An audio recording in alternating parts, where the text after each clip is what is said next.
Sí, sí, te voy a dejar compartir Vale. pantalla. Sí, Ahora sí, ya sí. estoy. Ya, disculpen lo de los Muy, estudiantes que se tienen que haber dado cuenta varios de ustedes que estaba el internet cortado en la universidad y acaba de volver. Así que ahora ya tenemos todo lo técnico arreglado. Así que, ya Jorge, pues todo, venga, todo pues tuyo. entonces, para no perder más tiempo,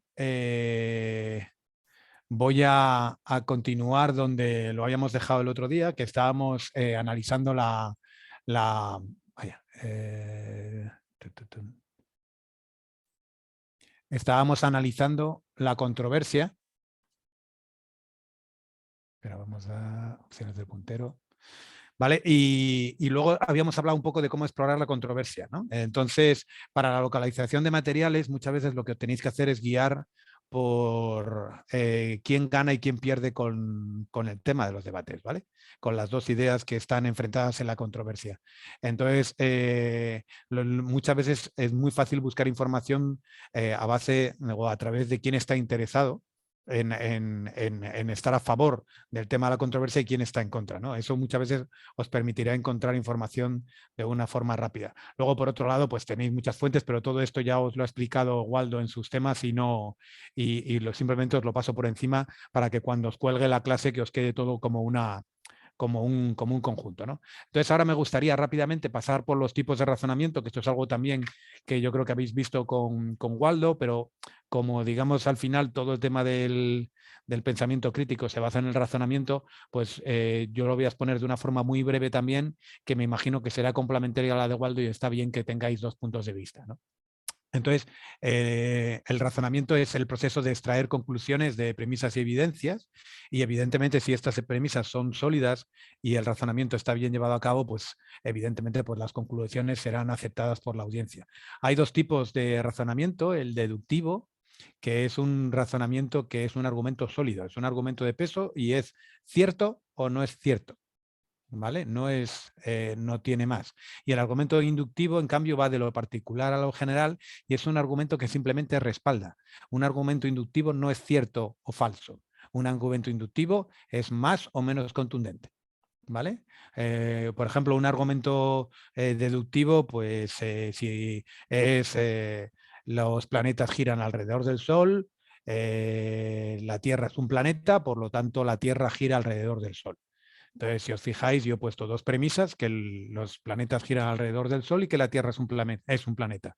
Si esas dos premisas son correctas, como son, la conclusión de que la Tierra gira alrededor del Sol es incuestionable. Por lo tanto, en un argumento deductivo, si las premisas son correctas, la conclusión final es incuestionable. ¿Vale? Lo que pasa es que puede ocurrir que haya argumentos deductivos que son simplemente falsos. ¿Vale? Por ejemplo, puede decir a todos los españoles les gusta el flamenco, Jorge es español y por lo tanto a Jorge le gusta el flamenco. Bueno, si las premisas fueran correctas, evidentemente la conclusión de que a mí me gusta el flamenco sería correcta, pero la cuestión es que no a todos los españoles les gusta el flamenco. ¿Vale? Por lo tanto, esto sería un argumento deductivo que no es correcto, es simplemente incorrecto, pero porque una de las premisas no es correcta. ¿Vale? En cambio, el argumento inductivo no es así. El argumento no es deductivo, no es correcto o incorrecto. Es simplemente más o menos sólido. ¿Vale? Porque realmente no es vinculante, va de lo particular a lo general y son ejemplos que pueden tener más o menos peso. Entonces, por ejemplo, el otro día fui a un restaurante tailandés a cenar y puedo afirmar que la comida tailandesa es la comida del mundo que más me gusta. Bueno, no hay nada incorrecto en ese razonamiento, lo que pasa es que es poco sólido. ¿Por qué? Porque bueno, haber ido una única vez a un restaurante tailandés y haber probado la comida tailandesa en un solo restaurante y ser capaz de extrapolar y decir que la comida tailandesa es la que más te gusta del mundo, pues evidentemente nadie puede ir contra ello, pero sí que es verdad que es un argumento poco sólido, ¿no? O España es un país, no es como el vuestro, que es vertical, nuestro es un país más o menos cuadrado y tiene una distribución muy radial porque la capital está en el centro. Entonces, todas las autopistas que van a todas las esquinas de España, que van a Galicia, a Asturias, el País Vasco, a Barcelona, a Valencia, a Andalucía y Extremadura, pues se llaman la 1, la 2, la 3, la 4, la 5, la 6, ¿no? Son los 6 radios que tiene España. Entonces, tú puedes decir, te pueden decir, Jorge, no salgas a las 7 de la tarde el viernes, no salgas por la A1, ¿vale? Que es la que va a Barcelona, porque en la A3 siempre hay tráfico. Bueno, es un argumento que, si os fijáis, pues tiene relativamente poco peso, ¿no? Porque tú estás diciendo que porque pasa la A3, que es la que va, me parece que la que va a Valencia, va a tener que pasar, va a pasar lo mismo en la 1, que es la que va a Burgos, a Barcelona. En cambio, este mismo argumento, si yo digo, no vayas por la A1 a las 7 de la tarde el viernes, porque por la A2, por la A3, por la A4, por la A5 y por la A6 a esa misma hora siempre hay tráfico, ¿vale? Evidentemente con eso no aseguras que no vaya a haber tráfico o que vaya a haber tráfico, pero sí que estás dando un argumento con mucho más peso. ¿Vale? O sea que, por lo tanto, veis claramente que el argumento inductivo es un argumento que es tuneable. Si tú pones más ejemplos, si tú pones digamos, una vinculación mucho más directa, el argumento es más o menos sólido. En cambio, el argumento deductivo no. El argumento deductivo es simplemente cierto o falso, ¿vale? En función de las premisas. Nosotros, cuando hagáis un razonamiento preparando un debate, podéis autoevaluaros, ¿no? Y lo que tenéis que ver es muchas veces si las bases, si estas bases que estáis utilizando son sólidas o no.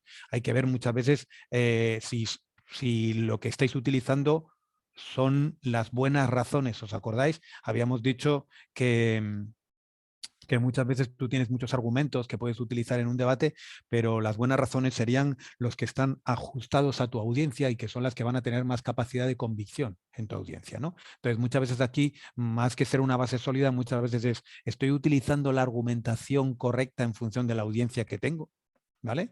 Muchas veces se justifica la explicación dada, la afirmación está suficientemente respaldada, por ejemplo, con un suficiente número de ejemplos, lo que os había dicho antes. Yo comparo el tráfico en una carretera con otra, eso es poco, pero si lo comparo con 5 carreteras que salen todas de Madrid, pues hombre, pues puedo tener más o menos seguridad que en otra que sale de Madrid a esa hora probablemente también tenga tráfico, ¿no? Es decir, aquí podemos respaldarlo con efectos. Y luego, lo que os he dicho siempre, lo que tenéis que tener cuidado, y ya he visto que también Waldo también os lo recalcó durante su parte, y es que en un debate tenemos que estar siempre preparados para la refutación a nuestras afirmaciones. Y esto es, yo como, es un ejercicio de honestidad.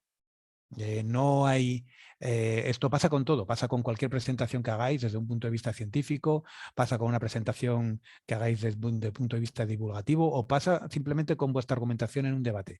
Nadie mejor que vosotros sabe cuáles son los puntos débiles de vuestra argumentación o de vuestra presentación o de vuestros resultados. Y es simplemente cuestión vuestra ser suficientemente sinceros con vosotros mismos y ser capaces de decir, bueno, esto es donde flaquea mi presentación o los resultados de mi... Y lo que voy a es intentar llevar lo mejor posible preparadas, digamos, explicaciones o argumentaciones en contra de lo que me van a decir porque me van a atacar seguro por aquí. ¿Vale? Entonces, esto, digamos, este ejercicio pasa por ser primero honesto contigo mismo, reconocer tus limitaciones, que lo sabes, porque nadie mejor que tú lo sabe, y a partir de ahí ser capaz de prepararte bien, ¿no? Prepararte, digamos, las explicaciones o unos contraataques contra lo que te digan. En cuanto a tipo de razonamiento, pues hay muchos tipos de razonamiento. Aquí os voy a poner, por ejemplo, unos cuantos, simplemente por daros algunos ejemplos, ¿no? Y está valga la redundancia, está el razonamiento con ejemplos, que es otro razonamiento inductivo, y donde, bueno, pues está claro que lo que consiste es en sacar conclusiones mediante casos específicos que sean parecidos, ¿no? Entonces, aquí lo que nos tenemos que preguntar es si el ejemplo es relevante o no es relevante, y más que eso, porque encontrar ejemplos que te favorecen va a ser relativamente fácil. Cuando tú haces un razonamiento basado en ejemplos o en ejemplo, lo que es atacable es si el número de ejemplos que das es suficiente. Es decir, el caso que tú estás dando es un caso concreto o es un caso representativo. Si es un caso representativo, tendríamos que intentar, bueno, pues digamos, generalizarlo más. Por ejemplo, en los juicios, ¿esto cómo lo hacen? Pues en los juicios lo que hacen es invitar a un experto.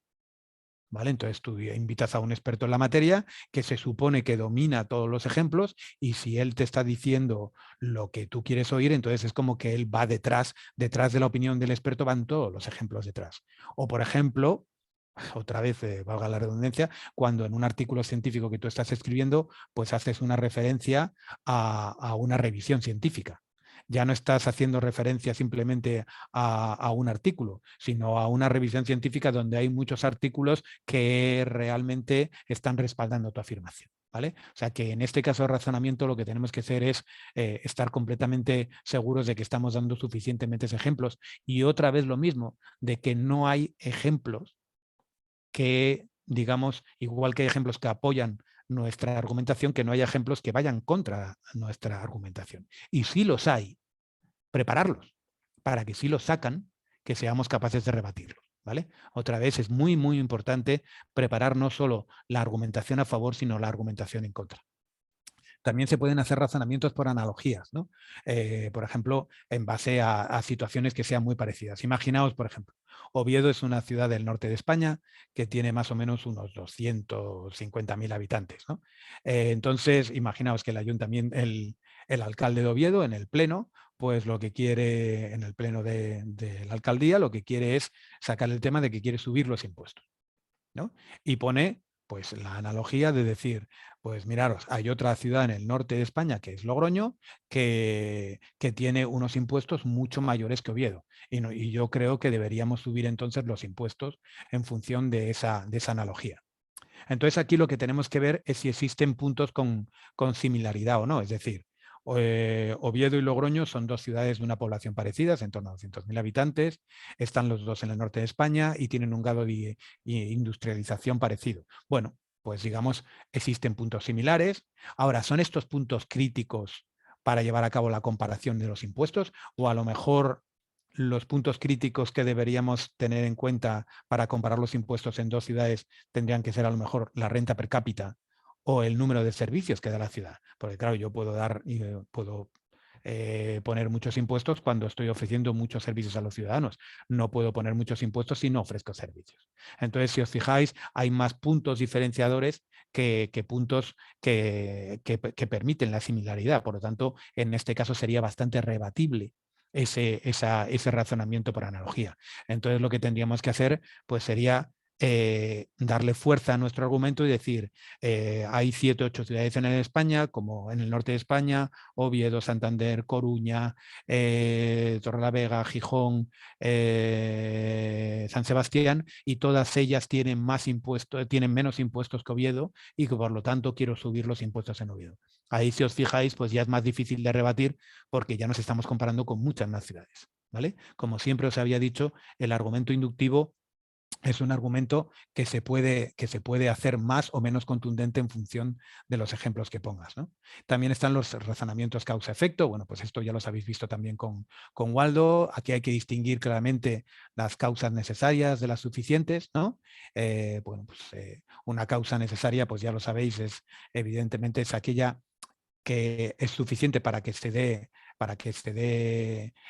digamos, el efecto, pero como por ejemplo, para sacar la maestría, pues necesito presentarme a los exámenes, ¿no? Pero está claro que presentarme a los exámenes no es una causa suficiente para sacar la maestría. O sea, eso, como por desgracia sabéis. Por lo tanto, está claro que es una causa necesaria, pero no es suficiente. O, por ejemplo, cuando llueve, mi patio se moja. Que llueva es una causa suficiente para que mi patio esté mojado, pero no es una causa necesaria. Mi patio puede estar mojado por muchas otras causas. ¿Vale? Por lo tanto, aquí es donde, si queremos establecer la relación entre causa y efecto, tenemos que ver qué tipo de causa es, si es necesaria y suficiente y cuándo puede tener más o menos relevancia, ¿no? En cuanto al caso que queremos ver.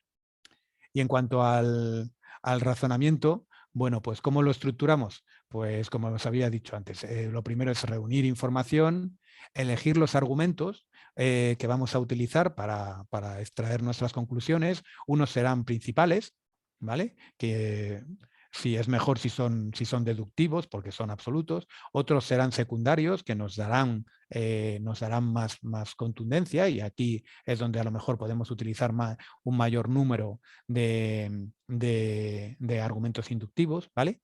Y luego, bueno, pues evidentemente prepararos ante una potencial refutación, que eso es muy importante. Hay que aportar evidencias para cada argumento, sobre todo si nuestro razonamiento es científico. Y luego hay que determinar un orden de exposición, es decir, cómo vas a argumentar, cómo vas a dar a la audiencia esos argumentos que os hemos descrito, ¿no? Puedes hacer un orden cronológico, espacial, causa-efecto, problema-solución, o lo que se llama secuencia motivada. Esta secuencia motivada es un tipo de orden de exposición en la argumentación que se utiliza muchísimo en política, ¿no? Y tiene 5 pasos, que es el llamar la atención sobre un problema, plantear una necesidad, plantear la posibilidad de resolverla satisfactoriamente, dejar claro cuáles son las consecuencias de resolverlo o de no resolverlo, y finalmente llamar a la acción. Evidentemente, si os fijáis, esto es claramente una forma de argumentar que está muy vinculada a la política, ¿no? Y bueno, pues lo vemos claramente, por ejemplo, en España, se lo pongo a mis alumnos, ellos lo distinguen claramente porque, bueno, pues son eslóganes de partidos, ¿no? En este caso sería, por ejemplo, el eslogan de Podemos, que es un partido vinculado un poco a la izquierda y que, bueno, de hecho estaría muy próximo a la ideología del partido que gobierna, ahora que ganó las elecciones en Chile, ¿no? Frente Amplio, sí. Entonces, pues por ejemplo, el tipo de argumentación que decían ellos es, por ejemplo, el gobierno de Madrid suele ser un gobierno de derechas, ¿no? Estamos hablando de la Comunidad de Madrid, pues ellos siempre dicen, Madrid está gobernada por una oligarquía, por una mafia, ¿no? Estamos llamando la atención sobre un problema, y luego planteamos una necesidad. Si seguimos con este mismo gobierno, nos va a llevar cada vez a más corrupción, ¿no? Luego hay la posibilidad de resolverlo. El partido podría cambiar esta situación. Luego evidenciamos las consecuencias. Si no votas a Podemos, vamos a seguir con esa misma corrupción. Eres cómplice tú mismo de la situación en la que se encuentra Madrid. Por lo tanto, está claro que tienes que votar a Podemos, ¿no? Pero eso mismo te lo encuentras también esto sería la izquierda, ¿no? Desde la imagen especular, desde la derecha, te encontrarías lo mismo, ¿no?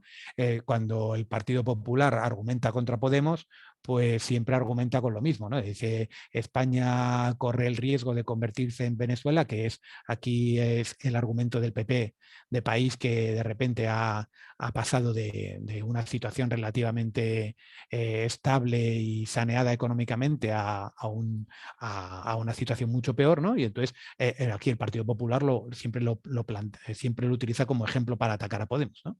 Entonces aquí sería llamar la atención sobre un problema de España que corre el peligro de convertirse en Venezuela si Podemos llegar al poder. Esto se puede impedir, hay que tener una necesidad o acabar como un país, como un país con problemas, ¿no? El PP tiene la solución para evitarlo, ¿no? Si votas a Podemos te arrepentirás, ya que no cuentan toda la verdad y al final acabaremos como este tipo un país con problemas, pues por tanto está claro, tienes que votar al PP, ¿no? Entonces, estos son mensajes, si os fijáis, es una forma de transmitir un mensaje con argumentación motivada, ¿no? Que sería, y es muy típica de la política, y estoy seguro que si os fijáis en muchos eslóganes políticos os vais a encontrar con este tipo de secuencia motivada, ¿no? Y ahora ya sí que me gustaría entrar en la clase de hoy, vamos, en la clase fundamentalmente de hoy, que intentaré acabar hoy y que además es la clase que digamos ya es completamente nueva y es perfectamente complementaria a lo que habéis visto con Waldo, ¿no? Que sería la oratoria y discurso durante el debate. Cuando llevamos a cabo un discurso argumentativo, y ahora ya no me voy a preocupar tanto del pensamiento crítico, de llegar a la razón, ¿vale? Ahora ya me voy a lo que habíamos dicho el otro día, ¿no? A qué herramientas tenéis para haceros fuertes a la hora de exponer un tema. De tal manera que vuestra argumentación sea importante, pero que también sea muy convincente la forma en que argumentáis, ¿vale? A partir de ahora yo os voy a enseñar cómo podéis elaborar el discurso o lo que podría hacer también una presentación, ¿vale? Una presentación científica, y en la clase que viene ya os daré sobre la dialéctica, es decir, cómo podéis, digamos, ser convincentes sin, ¿cómo diría? Sin ningún tipo de escrúpulos, ¿no? Incluso buscando el desestabilizar al contrario en la argumentación y todo, ¿vale? Entonces, esto ahora todavía estamos en simplemente el cómo ser eficientes a la hora de transmitir una argumentación, que suponemos que es una argumentación correcta y pensando que nosotros tenemos la razón, ¿vale? Entonces, no tenemos que incluir muchos argumentos en un mismo discurso. Eso es muy típico, es un problema muy típico de los estudiantes. Cuando quieren presentar cualquier tipo de presentación, lo que hacen es, quieren poner todos los resultados que han obtenido en la presentación, ¿vale? Eso realmente lo único que haces es, cuando saturas una presentación o un discurso con información, haces que el que te escucha sea incapaz de sacar una serie de conclusiones. Y eso es un error. En un discurso de 20 minutos, media hora, si la audiencia es capaz de sacar 4 o 5 conclusiones de tu discurso, es un éxito, ¿vale? Por lo tanto, lo que no tiene sentido es darle 30, porque lo que va a hacer es que al final va a estar tan sobrecargado que va a ser incapaz de distinguir qué es lo importante y qué no es lo importante, y va a ser muy difícil que tu mensaje llegue, ¿vale? Es muy importante empezar con un argumento fuerte. Como veremos luego, es muy importante que la audiencia os vea desde el principio, ¿vale? Como alguien fiable, como alguien, como una visión positiva tuya. ¿Por qué? Porque luego todo el resto de tu presentación lo van a ver bajo el prisma de esa visión positiva que han tenido inicial, ¿vale? Por lo tanto, esta primera impresión, desde un punto de vista emocional, tiene que ser buena con la audiencia. Y, de hecho, una mala primera impresión es muy difícil de levantar, ¿vale? Por lo tanto, es muy, muy importante que empecéis bien, tanto desde un punto de vista de orador como desde un punto de vista de argumentación. Por lo tanto, es importante que pongáis un buen argumento al principio.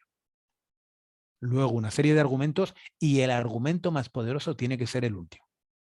El que tiene que dejar, la audiencia tiene que quedarse con tu último argumento, que es el más fuerte, ¿vale? O sea que por un lado, desde un punto de vista emocional, es muy importante el principio del debate, para que la audiencia, para tú generar esa buena impresión en la audiencia que va a estar presente durante toda tu presentación. Y desde un punto de vista argumental, de contenido, es muy importante el final, ¿vale? Que es fundamentalmente las ideas con las que se van a quedar la audiencia, ¿vale? Cada argumento debe exponerse de forma cerrada e independiente. Eso también es muy importante. Seguro que habéis estado en presentaciones donde están explicando cosas y de repente dice, bueno, pero esto ya lo entenderéis más tarde cuando... Eso al final lo que haces es generar mucho lío. Intenta que tus argumentaciones, tus explicaciones empiecen y acaben seguidas, ¿vale? Una cosa es que luego estén vinculadas y vayan cogiendo más fuerza, pero no puedes explicar algo y decir, ya lo entenderéis mejor luego al final cuando se explique. Pues explícalo de otra manera, con otro orden, y que nos permita entenderlo todo de un tirón. Porque si no, dejar temas abiertos en una presentación es probablemente arriesgarte a que la gente se pierda, ¿vale? Luego hay que hacer pausas. El juego de las pausas es importantísimo en una presentación, en un debate, en una argumentación. En el texto escrito está claro que tú puedes jugar con comas, puntos y comas, puntos seguidos, puntos y apartes. En una presentación no. En una presentación lo único que te permite secuenciar, digamos, tu mensaje son las pausas, ¿vale? Por lo tanto, las pausas es un argumento muy, muy poderoso, es una herramienta muy poderosa en la oratoria. Luego, fijaos, los argumentos en contra deben ser incluidos en la parte central de vuestro discurso. Es bueno que directamente ya cojáis parte de la argumentación que puede tener el contrario y la utilicéis y la refutéis. Ojo, no la despreciéis, la refutéis. ¿Vale? ¿Por qué? Porque cuando el contrario vaya a utilizar esos argumentos, vosotros ya le habréis transmitido a la audiencia que esos argumentos son falsos. Eso es importante, ¿vale? En un debate es muy importante adelantarte al contrario, ¿vale? Y en una presentación también. En una presentación, al adelantarte a las dudas que pueda tener la audiencia, ya poniéndote dinero. Seguro, pues, hay gente que piensa que esto es de otra manera, pero esto no es así por esto y por esto. O sea, que ojo, tienen que ser refutados con respeto, ¿vale? No despreciados, refutados, pero dejar claramente que son incorrectos y dar claramente, por lo tanto, la fuerza a vuestra argumentación. Y cuanto más escéptico sea el auditorio, más tiempo tenemos que dedicar a refutar argumentos contrarios a nuestro discurso. Fijaos, hasta un 25%. ¿Vale? Es decir, que casi tendríamos que dedicar desde el contenido, que podría ser un 50, un 60% del discurso, hasta un 25%, ¿vale? Podría estar dedicado simplemente a refutar argumentos en contra. Eso está estudiado que cuanto más escéptico, cuanto más, digamos, cuanta más resistencia esperes tú en la audiencia, más bueno es que, digamos, presentes argumentos en contra y los refutes. Estás, estás por un lado minimizando riesgos, ¿vale? De preguntas agresivas al final y todo. Luego, reservar argumentos para responder preguntas, eso está bien también, que dejemos alguno porque es muy brillante y deja muy buena impresión al final de una presentación cuando alguien te hace una pregunta y se responde de una forma muy brillante. Por lo tanto, a riesgo de no poder colocar ese argumento que es bueno en tu discurso o en tu presentación, es bueno dejarlo, alguno, porque a riesgo de no ponerlo, si te lo preguntan y lo puedes incluir en la respuesta, el efecto es mucho mejor o mucho mayor que si estuviera incluido en tu presentación o en tu discurso inicial. Te arriesgas a que no te lo pregunten y por lo tanto no lo utilices, pero eso sí, como te lo pregunten y lo utilices, el sabor de boca que dejas a la audiencia al final en esas refutaciones, en esas respuestas, es brutal. Es mucho mayor que si lo hubieras puesto junto a otros 5, ¿no? en tu argumentación inicial. Luego, bueno, tener claro que la argumentación, la fuerza de tu argumentación, pues, como os había dicho, muchas veces depende de la audiencia. Para una audiencia un determinado argumento es muy fuerte, para otro no. Acordaos de las buenas razones, ¿no? Hay buenas razones para una audiencia que pueden no serla para otras.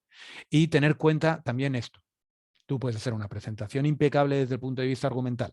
Puedes tener 5 argumentos poderosísimos que los pones y realmente están respaldando tu afirmación de una forma espectacular, y como de repente hagas un argumento débil, ¿vale?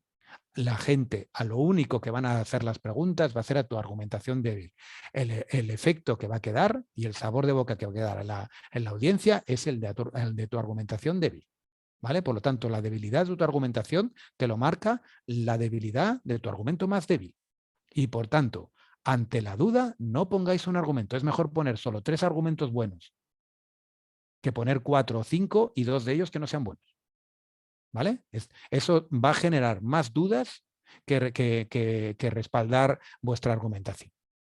Y en cuanto, ahora ya no desde un punto de vista no argumental, sino desde un punto de vista de ético, digamos, de audiencias, también tenemos que intentar ganarnos a la audiencia. Y por lo tanto, tenemos que tener en cuenta lo que la audiencia quiere oír. Y eso no hay que ser... sería, ¿cómo diría yo? Sería estúpido pensar que la razón es la razón e independientemente de la audiencia, si el argumento es correcto, va a ser siempre escuchado, va a ser siempre el mejor. No. Hay audiencias que quieren oír unas cosas y que no quieren oír otras. Y es fácil preparar tu argumentación y adaptarla. No digo que mintáis, solo digo que omitáis las partes que pensáis que pueden generar problemas y deis más fuerza a las partes que pensáis que pueden generar sentimientos a favor en esa audiencia, nada más. Tenéis que adaptar vuestro discurso, vuestra argumentación, ¿vale? Si tú estás delante de una audiencia y evidentemente tienes que adaptarte a esa audiencia. Luego, ¿cómo puedes utilizar el nosotros para que la audiencia sienta que tú eres parte de ellos, ¿no? Sobre todo las cosas negativas, las cosas que os van a afectar y todo esto, cuando diga, y entonces no va a subir impuestos y eso va a ser mucho peor para todos nosotros. Cuando tú te pones con la audiencia en una cosa negativa, pues hace que la audiencia se siente más identificado contigo. ¿vale?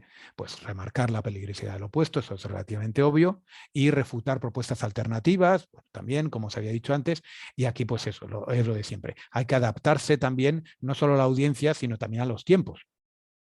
No se pueden obviar los temas que en este momento son más importantes y, por lo tanto, adaptar tu argumentación, incluyendo o quitando temas que son importantes o no son importantes ya, pues es también adecuado, ¿no? Por lo tanto, tenemos que adaptarnos no solo a la audiencia, sino también a las corrientes de opinión actuales. Que no quiere decir que cambiemos nuestra argumentación, solo digo que la elijamos también en función de esas corrientes de opinión.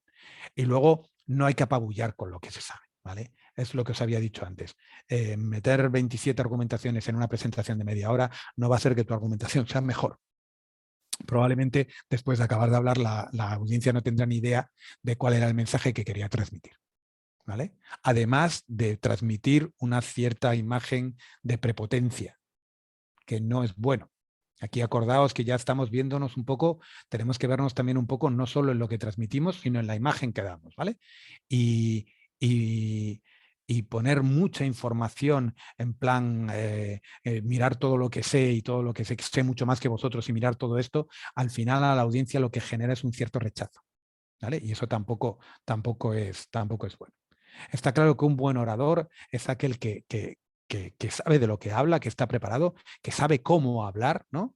Y sabe cómo convencer. Entonces, aquí está claro que tenemos que hablar de temas que conocen. Es muy importante que estructuremos bien nuestro discurso, ¿vale? Que hagamos un guión, que preparemos posibles preguntas y refutaciones. Eso es muy importante, acordaos, no hacemos más que recalcarlo, Waldo y yo, a lo largo del curso. Hay que expresarse, bueno, aquí ya evidentemente pues hay que, cuanto más leemos, somos capaces de hablar también con más propiedad, no hay que abusar de tecnicismos, un estilo seguro de ti mismo suele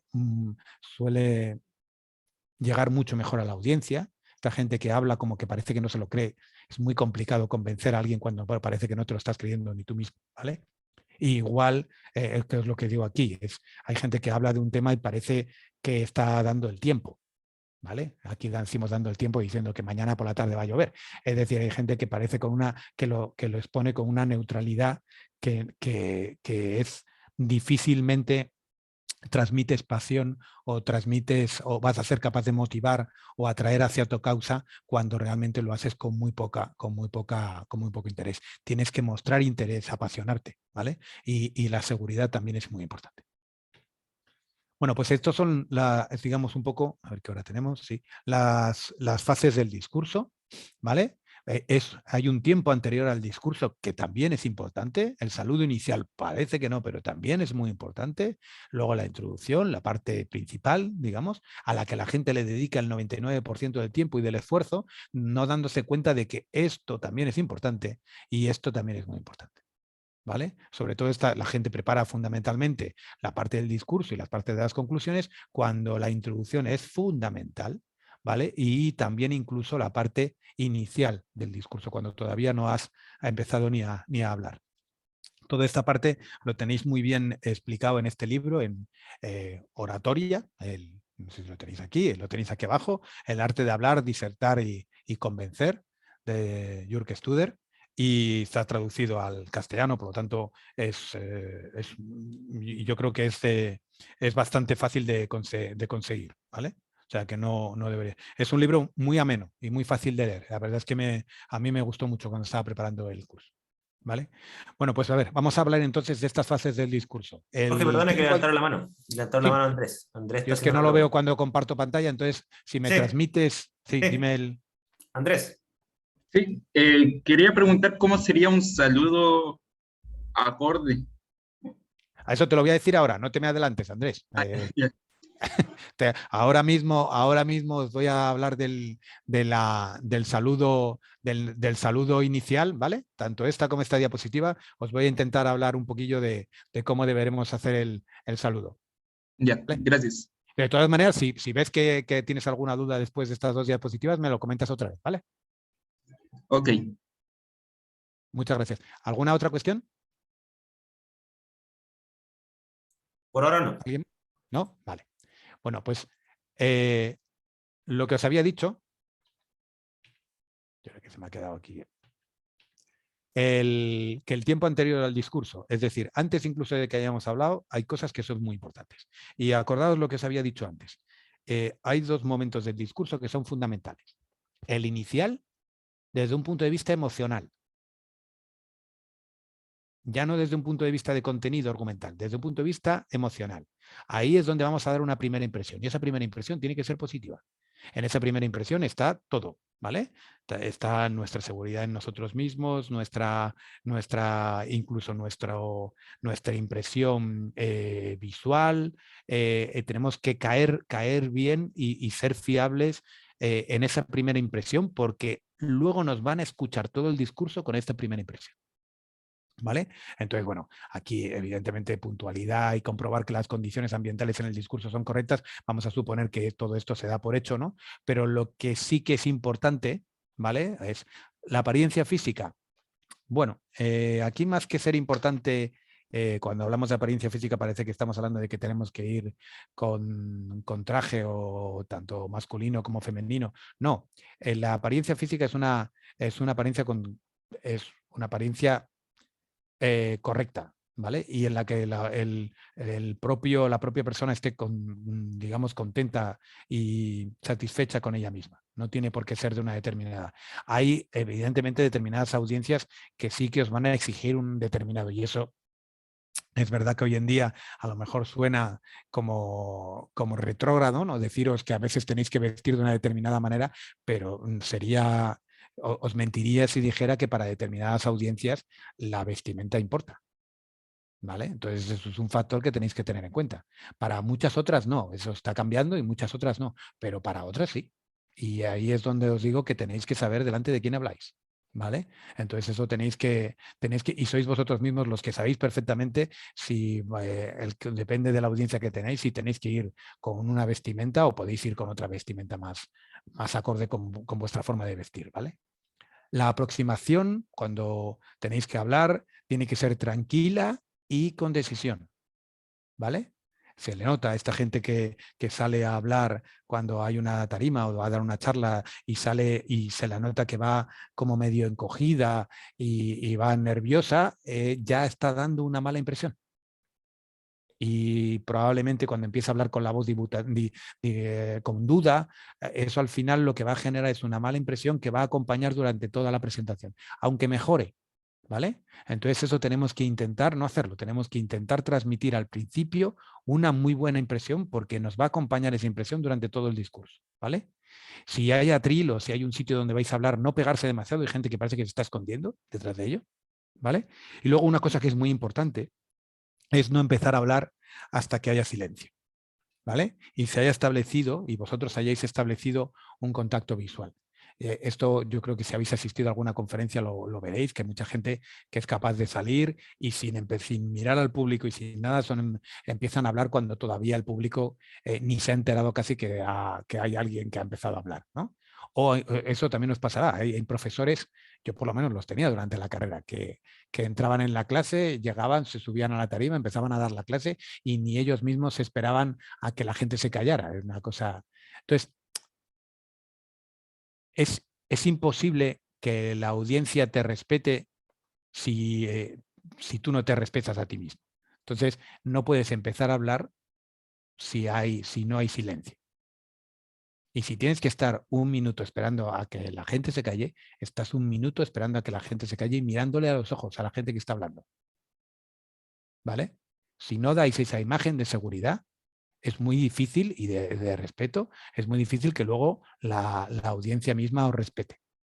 Y además es una falta de respeto que hacéis vosotros con respecto a la audiencia que os quiere escuchar, porque si empecéis a hablar cuando todavía hay ruido, la gente está perdiendo vuestro mensaje. El que realmente esté interesado está perdiendo vuestro mensaje, ¿vale? Por lo tanto, hacer lo que tengáis que hacer, no empezar a hablar, llamar la atención del silencio, por favor, o lo que queráis, pero no empecéis a hablar un discurso nunca si no hay silencio en la sala o la sala no está preparada para ello. ¿Vale? En caso de que haya un moderador es fácil, tú hablas te indicas al moderador o le llamas o con la mirada le haces un gesto como para que sea él el que tenga que marcar ese silencio, ¿vale? Y en cuanto al saludo inicial y en función un poco en relación con la pregunta que me habéis hecho, hay que adaptarlos otra vez a las características de la audiencia y del evento. Yo aquí os recomiendo que seáis naturales y que lo practiquéis. Es decir, queda muy mal cuando alguien sale y está, como no ha preparado el saludo, está 5 minutos, en una charla de 20 está 5 minutos saludando. ¿Vale? Simplemente porque no lo ha preparado. Empieza a hablar y está improvisando y de repente sigue improvisando y cuando se da cuenta lleva 5 minutos hablando y simplemente me está saludando. Prepararlo, ¿vale? Ser breve. Si queréis agradecer algo, ojo, tenéis que agradecerlo a todos los que están presentes en la sala, ¿vale? Es decir, no os dejéis ninguna autoridad, no os dejéis nadie en la sala que haya que ser agradecido o algún organismo que de repente se lo estéis haciendo a unos sí y a otros no. O a ninguno o a todos, ¿vale? Tenéis que estar seguros. Estos son detalles que cuentan, ¿vale? Que hay que tenerlos en cuenta. Y luego, en caso de duda, escoger siempre, y aquí probablemente por aquí iría la pregunta, escoger siempre la alternativa formal. Os vais a sentir más cómodos, prepararla, simplemente preparar la introducción como la queréis hacer, el saludo. Muchas gracias por la amable presentación y entonces lo preparáis y decís yo me llamo no sé qué, no sé cuántos, vengo de nuevo pero que lo tengáis preparado, es decir, que salga fluido, ¿vale? Porque esto está dentro de esa primera impresión que os comento, ¿vale? La audiencia necesita muy poco tiempo para formarse una opinión, una primera impresión sobre el operador, sobre el orador. Y mucho menos si es negativa. ¿Vale? Y inevitablemente van a seguirte todo el discurso con esta impresión que tú has cogido. Por lo tanto, es muy, muy importante que el comienzo sea perfecto. Y es lo que más ensaya. No solo este saludo, que bueno, el saludo son 10 segundos, no solo el saludo, sino la primera parte de la introducción, lo que serían, si vais a hablar 3 minutos, los primeros 30 segundos tenéis que tenerlos muy preparados. Si vais a hacer una presentación de 20 minutos, pues el primer minuto tenéis que tenerlo muy preparado. Primero porque es el momento que más nerviosos estáis, ¿vale? Y si lo tenéis más preparado, va a hacer que ese primer minuto lo hagáis bien y os dé más confianza para el resto, ¿vale? Pero es que además, si en ese primer minuto dais una buena impresión, la audiencia os va a estar escuchando con esa primera impresión, ¿vale? Que os va a acompañar todo el discurso. La introducción es importantísima. No hay nada más desagradable en una presentación, ¿vale? O en una argumentación que no tener muy claro el objeto, ¿no? de la presentación o de la argumentación. Y para ello tú tienes que dejar muy claro el estado de la cuestión. Un estado de la cuestión que conduce rápidamente a la audiencia a la motivación que aporta tu contribución, es decir, el porqué de tu contribución. En el caso de un trabajo científico, pues tú tienes que dejar claro que el estado de la cuestión, la importancia del análisis, imaginaos, del análisis de contaminantes atmosféricos en ciudades, tenéis que dejar claro esto y tenéis que dejar claro, entonces, cuál es la motivación de vuestro trabajo. Porque en vuestra ciudad todavía no se había llevado a cabo un estudio de contaminantes atmosféricos y es fundamental. O que se ha llevado a cabo, pero se ha llevado a cabo de una forma incompleta y con mi presentación lo que quiero es demostraros que tendríamos que hacerlo de otra forma, ¿no? Entonces, pero la gente tiene que tender desde un primer momento, ¿vale? Desde el principio de la presentación, no al final. Hay mucha gente que de repente la presentación cobra sentido en las conclusiones. Entonces dices tú, no puede ser, me has tenido 25 minutos escuchándote y ahora es cuando por fin entiendo para qué estabas hablando. Entonces, no, al principio, la audiencia, a los 5 minutos, en cuanto acabes la introducción, o los X minutos, el que le vayas a dedicar a la introducción, la gente tiene que tener claro el por qué, ¿vale? ¿Dónde se encuadra tu presentación o tu argumentación, ¿vale? Y luego a partir de que digas que tu contribución, el porqué de tu contribución, pues es fácil que luego plantees unos objetivos en base a unas hipótesis, ¿vale? Y el enfoque que tú has llevado a cabo, ¿vale? Para luego finalmente pues acabas con un índice de contenidos donde ya finalmente, pues, bueno, pues dices y la presentación entonces bajo este contexto va a contar de esto, de esto, de esto. ¿Vale? Entonces, de esta manera, cuando tú acabes tu índice de contenidos, la gente sabe perfectamente, que será más o menos un 20, un 30% de la presentación, sabe perfectamente el 70% de tiempo restante a qué responde. ¿Vale? El índice de contenidos, si es una presentación lo suficientemente pequeña, no hace falta ponerlo. ¿vale? Ahora, el dejar claro el estado de la cuestión, el porqué de vuestra contribución, qué hipótesis estáis llevando a cabo y qué enfoque vais a llevar a cabo, eso sí es importantísimo, antes de que empecéis a dar ningún tipo de argumentación o exposición de resultados o lo que sea, ¿vale? La parte principal, la parte de, pues esta es casi la más fácil de preparar, porque es, digamos, en la que tenéis que, bueno, esa información que habéis recopilado o esos resultados que habéis obtenido en el laboratorio, pues tenéis que informar de ellos, explicarlos, demostrarlos, ¿vale? Aquí hay que proporcionar hechos y datos objetivos. Cuanto más científica sea la presentación, más hechos tenéis, más experimentos tenéis que demostrar, ¿vale? Y hay que hacerlo de una forma interesante y emocionante, ¿vale? Aquí es otra vez lo mismo. Se puede ser muy aburrido o se puede ser, puedes transmitir las cosas con una determinada pasión, que la gente vaya entendiendo por qué vas haciendo las cosas, ¿vale? Hay que ser lógico y directo, no divagar. Sobre todo en las presentaciones, cuando ya estéis en la parte digamos, principal, es simplemente argumentación una tras otra. Acordaos dedicar un tiempo a refutar argumentación contraria, ¿vale? Y no divagar. Simplemente, pum, argumentáis, paséis a otro. Pum, argumentáis, paséis a otro, ¿vale? Y si, lo ideal sería mantener pues, una tensión creciente, con que se ve claramente cuando vais a llegar a las conclusiones. Eso es lo ideal. A veces el tema no invita, pero otras veces sí, ¿vale? Y si podéis hacerlo, pues eso es fundamental. En cuanto a la apelación final, bueno, pues decía, que serían las conclusiones, decía Winston Churchill, que ha pasado a la historia como uno de los mejores oradores, ¿no? Que hubo por lo menos en el siglo XX, que un buen discurso consiste en un comienzo interesante y un final con chispa. Y la distancia entre ambos debe mantenerse lo más corta posible, ¿vale? O sea, que a él realmente le gustaban los discursos cortos, ¿no? Y aquí es donde os estaba diciendo antes, acordaos, desde un punto de vista emocional, lo más importante, el principio. Desde un punto de vista de contenido, de argumentación, lo más importante es el final.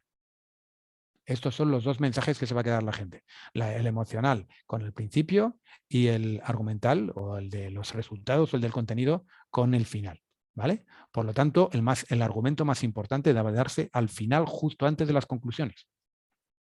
Para ligarlo directamente con esas conclusiones, ¿vale? Que sigan, que estén vinculadas con una serie de consecuencias y ventajas relacionadas con el futuro, y al final es cuando ya nos podemos permitir a lo mejor un tono un poco más ligero, ¿no?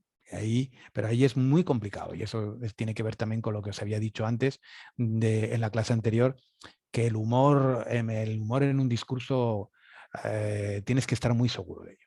Entonces, si podéis meterlo es perfecto, porque hay que reconocer que dejas muy buen sabor de boca y entonces ya la impresión que dejas como orador es buenísima, pero realmente es arriesgado. Y entonces tenéis que estar muy, muy seguros cuando queráis, digamos, ese tono más ligero que queréis introducirlo. Tenéis que estar muy seguros de que no va a ofender a nadie y que va a ser gracioso para toda la audiencia, ¿vale? Y luego los agradecimientos que sean breves. No hay nada más cansino que esa gente que parece que ya está acabando y que está 5 minutos acabando, porque está agradeciendo y luego agradeciendo no sé qué y luego agradeciendo no sé cuánto. Y esto entra dentro de la apelación final y entra dentro de la impresión final que estás dejando, ¿vale? Si al final la gente estaba queriendo levantarse para ir a tomar un café o estaba queriendo discutir algo, no sé, y está en un final eterno de agradecimiento durante 5 minutos, al final la gente se queda con este estrés que le has generado y no gusta, ¿vale? Luego el tema otra vez de las pausas que os había comentado. Son fundamentales, es la herramienta fundamental durante un determinado discurso. Es una forma que tienes de demostrar tranquilidad y autoridad, ¿no? Es muy fácil distinguir entre un orador nervioso y un orador seguro de sí mismo. El orador seguro de sí mismo no tiene miedo al silencio, ni puede perfectamente parar del discurso, dejarlo, que cale el mensaje y seguir hablando, ¿vale? El orador nervioso es aquel que no puede parar de hablar. Y eso seguro que los conocéis, que están continuamente hablando porque no pueden, no aguantan el silencio. Y cuando no están diciendo nada, están con las muletillas del bueno, eso tenéis que evitarlo. No tengáis miedo del silencio, es vuestra forma de pautar, ¿vale? Vuestro discurso, ¿vale? De hecho, tienen varias ventajas de las pausas, ¿no? Para mí mismo, ya no es solo desde un punto de vista del orador, yo puedo respirar.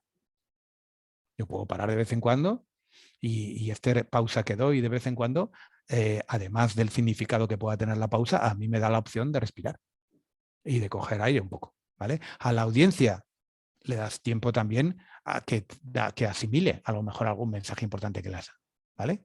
Y desde un punto de vista del discurso, tú lo puedes utilizar esas pausas para resaltar y dar dramatismo a lo que acabas de decir. Tú transmites un mensaje importante y de repente dejas un silencio de 2-3 segundos, evidentemente no digamos 20 segundos de pausa, ¿vale? Pero un silencio de tal manera que le estás dando, lo estás resaltando lo que acabas de decir, ¿vale? Y luego, evidentemente, también te permite, pues, digamos, delimitar las diferentes partes del discurso. Hay muchos estudios que demuestran que cuanto más complejo es el discurso que das, más pausas necesitas, ¿vale? Si es un discurso ameno, un monólogo de comedia, pues no necesitas muchas pausas. Si es un discurso, un discurso, digamos, más serio, con contenido, pues entonces ya sí que necesitas pausas, sobre todo para dar a la audiencia tiempo de recapacitar, ¿vale? Entonces aquí, digamos, veis un poco los aspectos más valorables de un discurso, todos puestos, todo esto que hemos estado digamos, destacando. Acordaos, está la primera y última impresión. La primera es muy importante, la primera impresión es muy importante desde el punto de vista emocional, ¿vale? Hay que ser directo, hay que ser natural, hay que ganarse a la audiencia en esa primera parte, ¿vale? Y la última impresión tiene que ser muy buena desde el punto de vista argumental, desde el punto de vista de convencer, ¿vale? En cuanto al contenido, el contenido aquí están los famosos 3 noes, ¿no? No tiene que ser demasiado denso, acordaos, demasiada información es imposible de retener, ¿vale? Y lo único que haces es diluir los mensajes importantes. No tienes que divagar, porque evidentemente no tienes que divagar y dar vueltas alrededor de un argumento. Acordaos, muchas veces cuando el argumento lo desarrollas en exceso, tienes muchas más probabilidades de cometer un error. Si cometes un error es donde la gente va a ir, ¿vale? Y luego no hablar de cosas irrelevantes. A la gente no le gusta perder tiempo. Y si tú estás hablando y estás dando argumentos que no sirven para nada, aunque no sean incorrectos, pero no sirven para nada, son irrelevantes con respecto al contenido fundamental del discurso, es mucho mejor que los elimines, ¿vale? En cuanto a la estructura, es muy importante que la gente vea un guión lógico, lo que os había dicho antes. Recalcar el problema que queréis solucionar, las hipótesis en las que se marca vuestro discurso, vuestros resultados, los objetivos que os habéis planteado y todo. Que todo tenga un desarrollo. Que en cualquier momento de la presentación la audiencia sepa qué estás haciendo y por qué. Eso es muy, muy importante, ¿vale? Evidentemente, pues tienes que utilizar un lenguaje llano que se entienda y tienes que ser expresivo, pero fundamentalmente es el hilo argumental este que os estoy comentando. Luego, aspectos no verbales, seguridad en ti mismo. Pues aquí fundamentalmente son 4 aspectos, ¿no? El primer aspecto es el de la apariencia física que os había comentado antes. Tienes que estar cómodo con tu apariencia, con tu indumentaria, tiene que estar adaptada a la audiencia. Luego, la comunicación no verbal. No es solo, bueno, aquí no me estáis viendo, y por lo tanto no estoy prestando demasiado aspecto a ello, pero realmente es muy importante cómo gesticuláis tanto con las manos como con el cuerpo. Durante una presentación de cuerpo entero, claro, que os vean, ¿vale? Es muy, muy importante, porque lo utilizáis también para dar más fuerza, para modular vuestros argumentos, ¿vale? Luego, evidentemente, es el contacto visual. Es horroroso, lo habéis visto seguro, esas presentaciones donde la gente no mira al público para nada. Solo están mirando o a la pantalla del ordenador o al propio texto que están siguiendo, ¿no? Entonces eso es horroroso. Desde un punto de vista de conectar con la audiencia es horroroso. Y finalmente, otra cosa que podéis utilizar, y que estamos hablando antes, es el uso de las pausas, ¿vale? Luego, bueno, pues la comunicación con la audiencia tiene que ser una comunicación pues tranquila, motivada, ¿vale? que la gente vea el interés que tú tienes y tú seas capaz de transmitir ese interés. Aquí es donde tú puedes demostrar tu poder de convicción. Y finalmente, bueno, pues tienes que utilizar los recursos que estén disponibles para hacer la presentación, ¿vale? En cuanto a errores, y para no ser reiterativo yo también, evitar ser arrogantes y aburrir, ¿vale? No ser negativos, esto sí es una cosa importante, que a lo mejor no, eso sí que no lo hemos comentado hasta ahora.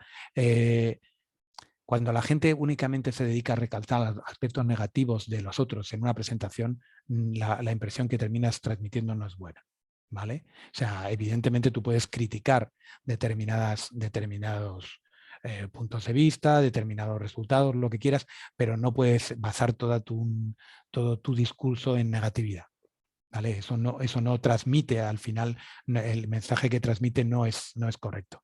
Y luego es muy importante ajustarte al tiempo programado. Es muy importante preparar tu presentación, tu discurso. Y por eso yo cuando normalmente lo digo en las clases aquí, cuando los discursos aquí hacemos los debates, los hacemos en clases de pies, con equipos uno contra otros, cada uno con su tril, y el tiempo es un componente muy importante. Tienes que ajustarte al tiempo. Si tienes 3 minutos para argumentar, tienen que ser 3 minutos, o tiene que ser entre 2 minutos 45 y 3 minutos 15, pero ni menos ni más. ¿Vale? Entonces, en ese sentido, es importante que te ajustes, porque eso demuestra respeto y demuestra también, no solo ya que las cosas, bueno, es que además es un respeto a la audiencia. Os pasará también en algún congreso científico que ya habéis ido, que la gente no, de repente tiene 20 minutos para hacer la presentación y cuando lleva 22 minutos hablando, todavía está al principio de la presentación, ¿no? Entonces, eso es una absoluta falta de respeto a la audiencia, porque eso quiere decir que no has preparado nada a la presentación y entonces al final la audiencia ha ido a escucharte para nada, porque al final se va a perder, te van a tener que cortar y se van a perder lo importante de tu presentación. Y es simplemente porque tú no la has trabajado, ¿vale? O sea, el ajustarse a tiempo simplemente está relacionado con la preparación de tu discurso o de tu presentación. En cuanto a la preparación del discurso, es muy importante que sepamos, bueno, evidentemente el tema principal, ¿no? Pero ¿qué es lo que se espera de mí? No es lo mismo una presentación divulgativa que una presentación en un congreso científico donde son expertos en mi tema, ¿vale? Yo puedo dar una charla en un instituto o incluso en un club de prensa porque quieren saber la investigación que se hace en la universidad en un determinado tema, o puedo ir a un congreso donde están expertos en el tema en el que yo trabajo. Evidentemente, las dos presentaciones no pueden ser iguales, ¿vale? Por lo tanto, tú tienes que saber qué es lo que se espera de ti y qué aspectos son los que entran y los que se quedan fuera, ¿vale? Luego es muy importante también que pienses en el título. El título tiene que reflejar el contenido. Es muy desagradable también cuando vas a una charla, estás escuchando media hora la charla y dices tú, y vuelves a mirar otra vez el programa y dices tú, pero si es que esto no tiene nada que ver con el título que yo estaba aquí escuchando a este orador y es que realmente no ha hablado de lo que ponía en el título, ¿vale? O muy poco. Entonces, el título tiene que reflejar el contenido. Y evidentemente, como hemos dicho, cuidado, adaptaros perfectamente a la audiencia. La presentación de los objetivos también tiene que ser, es muy importante y es lo que he dicho, la presentación, los objetivos tienen que venir inmediatamente después de una introducción donde habéis puesto perfectamente las claves para que la gente entienda de qué estás hablando.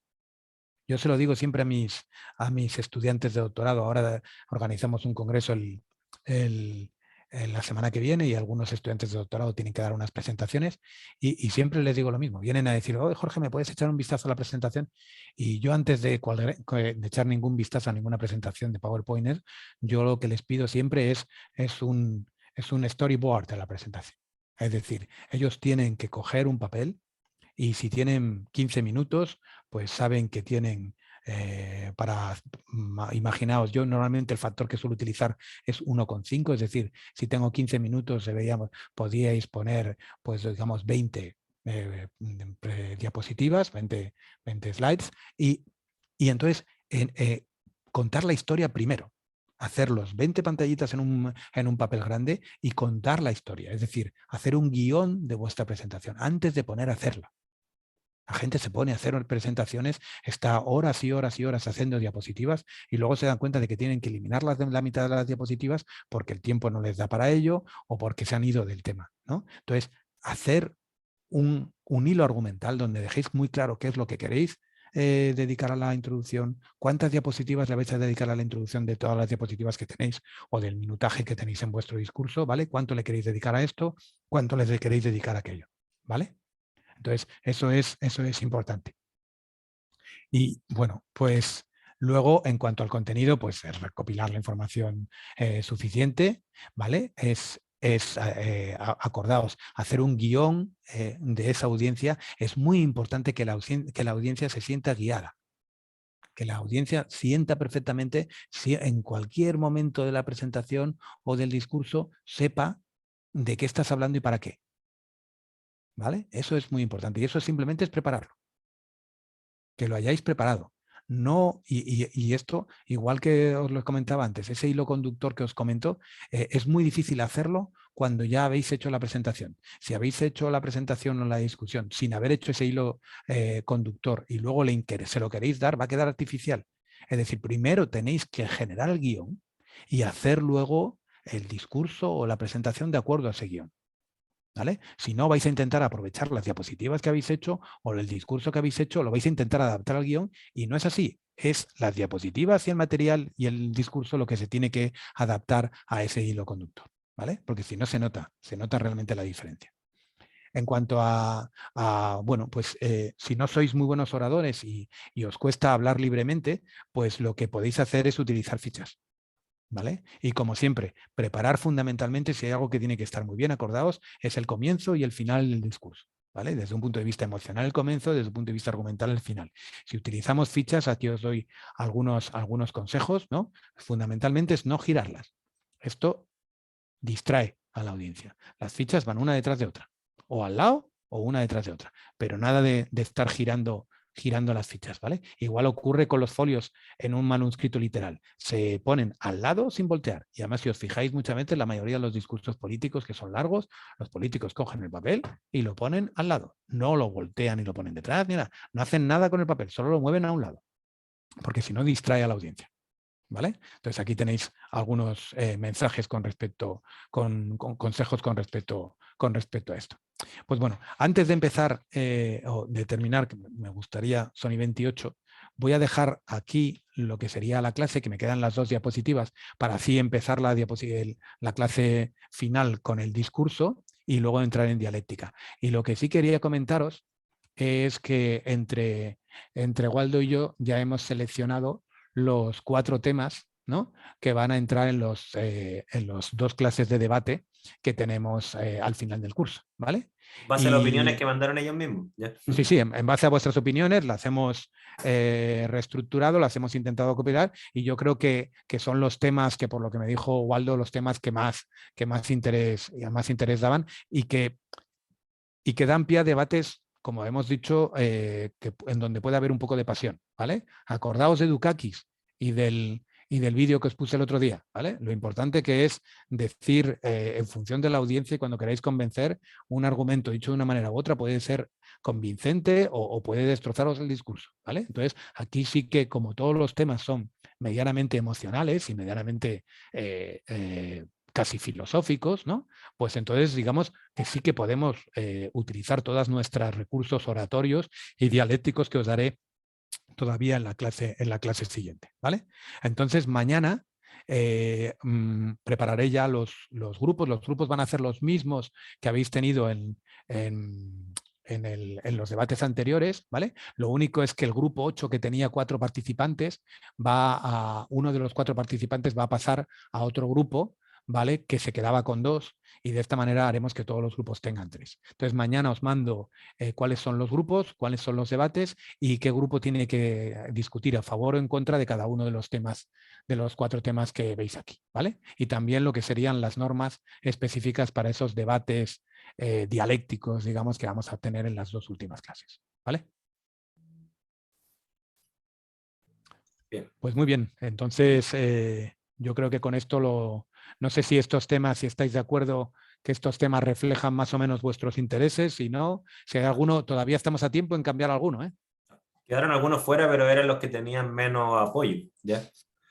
Esto es No, lo que tenían más apoyo. Andrés está de acuerdo.